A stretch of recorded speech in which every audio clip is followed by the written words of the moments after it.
গতকাল ছিল ২৬শে মার্চ মানে বাংলাদেশের স্বাধীনতা দিবস। ছুটির একটা দিন। তো গতকাল 'প্রিন্স' কিন্তু দারুণ একটা বক্স অফিস কালেকশন করেছে এবং আজকে আর আগামীকাল এই দুটো দিনও ছুটির দিন। কাজেই এই যে ৩ টে দিন ছুটির উইন্ডোটা যাচ্ছে 'প্রিন্সের' বক্স অফিস কালেকশন দারুণভাবে হবে। এটা নিয়ে আমরা প্রত্যেকে আশাবাদী। এখন বিষয়টা হচ্ছে গতকাল ছিল 'প্রিন্সের' ৬ষ্ঠতম দিন। তো ৬ষ্ঠতম দিনে 'প্রিন্স' কিরকম কি বক্স অফিস কালেকশন করতে পারল, তার একটা প্রেডিকশন প্রতিদিনের মতন আজকেও করব। চলো তাহলে একদম দেরি না করে ভিডিওটা শুরু করা যাক। হ্যালো আমার সাকিবিয়ান ভাইয়েরা বোনেরা, আশা করছি তোমরা সকলে খুব ভালো আছো। সকলকে জানাচ্ছি ভেরি গুড মর্নিং। আর আজকে আমাদের খুব মন খারাপ, কেননা আজকে আমরা রাত্রিবেলায় চলে যাচ্ছি, ফিরে যাচ্ছি ইন্ডিয়ায়। তো অনেক এনজয় করলাম বাংলাদেশে, অনেক ভালোবাসা পেলাম, যা কোনোদিন ভুলতে পারবো না। আবার খুব তাড়াতাড়ি দেখা হবে। তোমরা সবাই অনেক ভালো থেকো এবং যেভাবে আমাদেরকে সাপোর্ট করেছো, যেভাবে ভালোবাসা দিয়েছো, এভাবেই ভালোবাসা দিতে থেকো। তো আমরা আসি যে গতকাল অর্থাৎ ঈদের ৬ষ্ঠতম দিনে 'প্রিন্সের' বক্স অফিস কেমন কি হতে পারে। সিঙ্গল স্ক্রিনের রিপোর্ট আমার কাছে যতটুকু যা আছে, সকালের দিকের মানে ১ম শোগুলো মোটামুটি 60% 55% এরকম অকুপেন্সি নিয়ে চলেছে। আমি অ্যাভারেজ বলছি কিন্তু, হ্যাঁ? প্রতিটা ইচ অ্যান্ড এভরি সিঙ্গল স্ক্রিনের রিপোর্ট নেওয়া আমার পক্ষে সম্ভব নয়।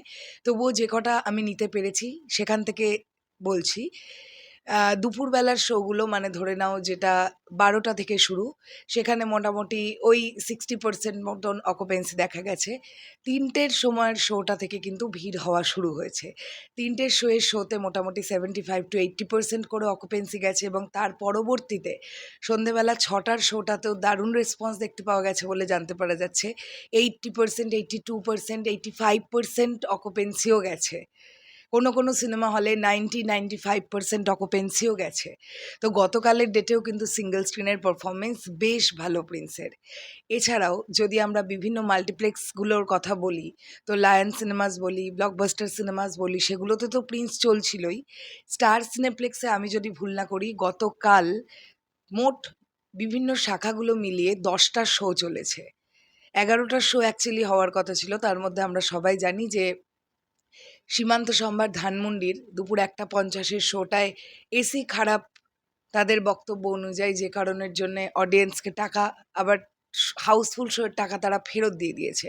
তো ওই শোটাকে আমরা বিজনেস হিসেবে ধরতে পারব না। তো ১০টা শো চলেছে এবং গতকাল মাল্টিপ্লেক্স চেন থেকেও দারুণ একটা কালেকশন আসার কথা। কেননা গত পরশুদিন পর্যন্তও কিন্তু এতগুলো করে শো স্টার সিনেপ্লেক্সে চলছিল না। যদিও এখনও যে শো সংখ্যাটা আছে মোট, সেটাও প্রিন্সের জন্যে যথেষ্ট কম। কারণ দর্শক কিন্তু প্রিন্স দেখতে চাইছেন, আমরা সবাই জানি।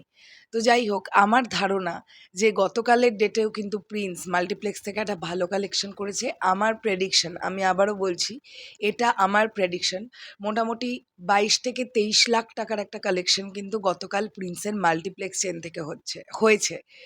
সেটা ২৫ লাখও হতে পারে। এক্সাক্টলি অ্যামাউন্ট এইভাবে প্রেডিক্ট করা যায় না। তো এটা আমার প্রেডিকশন ২৩ থেকে ২৫ লাখ টাকা মতন একটা কালেকশন কিন্তু মাল্টিপ্লেক্স থেকে হয়েছে গতকাল প্রিন্সের। কারণ প্রচুর শো হাউসফুল গেছে। আমরা নিজেরা গতকাল বিকেলবেলা সন্ধ্যেবেলা স্টার সিনেপ্লেক্সে গিয়েছিলাম এবং সেখানে দর্শকের যা রেসপন্স দেখতে পাওয়া গেছে, পাবলিক রিঅ্যাকশন ভিডিও আমরা দেখেছি নিজেরা। তো প্রত্যেকে কিন্তু ম্যাক্সিমাম অডিয়েন্স কিন্তু বলছে প্রিন্স অসাধারণ একটা সিনেমা। ওকে, আচ্ছা এটা গেল মাল্টিপ্লেক্সের কথা। যদি আমি সিঙ্গল স্ক্রিনের কথা বলি তাহলে আমার ধারণা মোটামুটি ২,০০,০০,০০০ থেকে ২,৫,০০,০০০ টাকার কি ১০,০০,০০০ টাকা পর্যন্ত গতকাল সিঙ্গল স্ক্রিনের আয় গেছে। যদি সেটাই হয়ে থাকে তাহলে আবারও গতকাল অর্থাৎ ঈদের ৬ষ্ঠতম দিনে প্রিন্স কিন্তু ২,৩০,০০,০০০ থেকে ২,৩৫,০০,০০০ টাকার একটা বক্স অফিস কালেকশন করেছে। যেটা দারুণ একটা বক্স অফিস কালেকশন। তো এর সাথেই কিন্তু প্রিন্স মোটামুটি আমরা বলতে পারি যে অলমোস্ট ১৬,৫০,০০,০০০ টাকার একটা ব্যবসা ১ম ৬ দিনে। এটা আমার প্রেডিকশন আর এটা কিন্তু gross box office collection. It's not net collection, gross collection. আমি বারবার বলতে চাই, আমি যে প্রেডিকশনটা করছি, যে অ্যামাউন্টটা বলছি, সেটা কিন্তু গ্রস কালেকশন, যে ১৬,৫০,০০,০০০ টাকা মতন। দেখা যাক আমার প্রেডিকশন মেলে কি মেলে না, সেটা তো প্রযোজনা সংস্থা জানাতে পারবে যদি কখনো বক্স অফিস তারা শেয়ার করে যে কীরকম কী ব্যবসা হচ্ছে, তাহলে আমরা জানতে পারবো। তোমাদের কি মনে হয়? এবং আজকে এবং কালকে ছুটির দিন, কারা প্রিন্স দেখবে? অবশ্যই সেগুলো কমেন্ট সেকশনে জানাতে পারো। শেষ করলাম ভিডিওটা। টাটা।